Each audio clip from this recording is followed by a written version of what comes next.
த Lord, ஹல்லேலூயா. Zion வேதாகம ஆய்விற்கு அன்போடு கூட இயேசு கிறிஸ்துவின் நாமத்தில் உங்களை வரவேற்கிறேன். இன்றைய தினத்திலும் ஆதியாகம புஸ்தகம் அதிகாரங்கள் 40 முதல் 42 அதிகாரங்களில் உள்ள வசனங்களை தியானிக்க சர்வ வல்லமையுள்ள தேவன் தாமே நமக்கு கிருபை பாராட்டுவாராக. 40வது அதிகாரத்திலே எகிப்து ராஜாவுக்கு பானபாத்திரக்காரனும் சியம்பாகியுமாய் எகிப்து ராஜாவாகிய தங்கள் ஆண்டவனுக்கு குற்றம் செய்தார்கள்.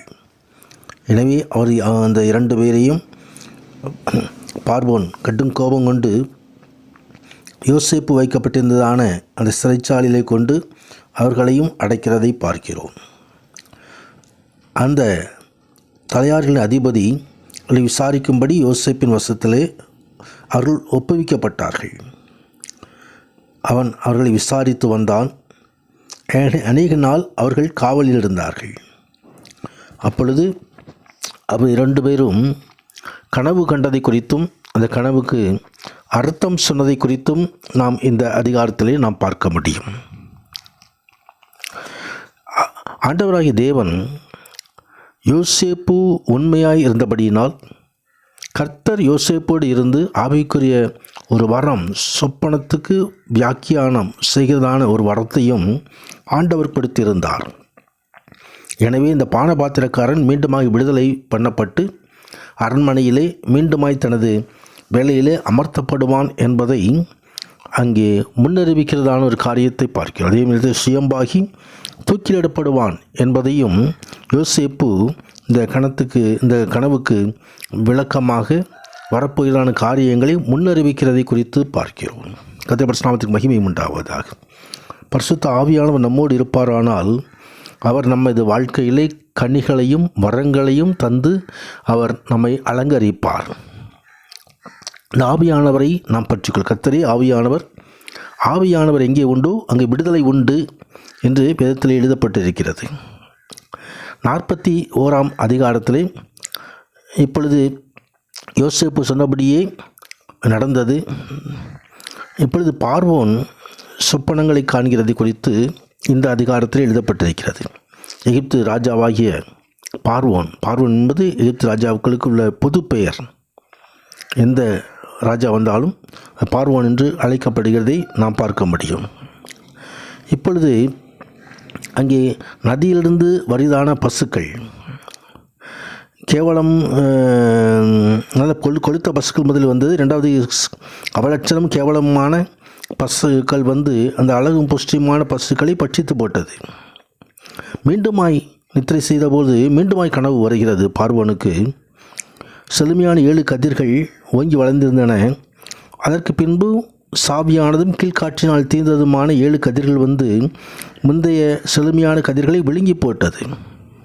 இந்த கனவுக்கு அர்த்தம் சொல்வதற்கு எகிப்தில் உள்ள மந்திரவாதிகளும் சாஸ்திரிகளாலும் கூடாது போயிற்று.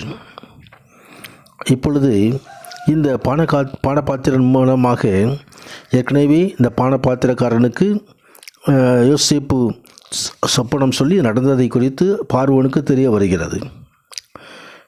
இப்பொழுது யோசேப்பு பார்வோன் முன்பாக கொண்டு வரப்படுகிறார். பார்வோன் சொப்பனத்துக்கு தேவனே விளக்கம்படுத்துவார் என்று யோசேப்பு பார்வோன் முன்னிலையிலே கூறுகிறதை குறித்து பார்க்கிறோம். ஆண்டவராய் தேவனை முன்னிலைப்படுத்துகிறதான யோசேப்பை இங்கே பார்க்கிறோம். நம்ம வாழ்க்கையிலும் தேவனை எப்பொழுதும் முதன்மையான ஸ்தானத்துக்கு கொண்டு வர வேண்டும். தேவனை குறித்து மற்றவர்களுக்கு அறிவிக்க கடமைப்பட்டிருக்கிறோம். இப்பொழுது பார்வோனுடைய இந்த கனவுகளுக்கு சரியான விளக்கம் கொடுத்ததினால் இங்கே பார்வோன் எகிப்து தேசம் முழுவதுக்கும் அதிகாரியாக உயர்த்தப்படுகிறதை குறித்து பார்க்கிறோம். பார்வோனுடைய 2ஆம் ரதத்தின் மேல் ஏற்றி தெண்டனிட்டு பணியுங்கள் என்று அவனுக்கு முன்பாக கூறும்படி எகிப்து தேசம் முழுமைக்கும் பார்வோன் யோசேப்பை அதிகாரியாக்கி விடுகிறதை குறித்து பார்க்கிறோம். ஏற்ற நாளிலே ஆண்டவராகிய தேவன் தன் பிள்ளைகளுடைய சோதனை காரியங்களை எல்லாம் முடித்து அவர் சிங்காசனத்துக்கு உயர்த்துகிற தேவனாக இருக்கிறார்.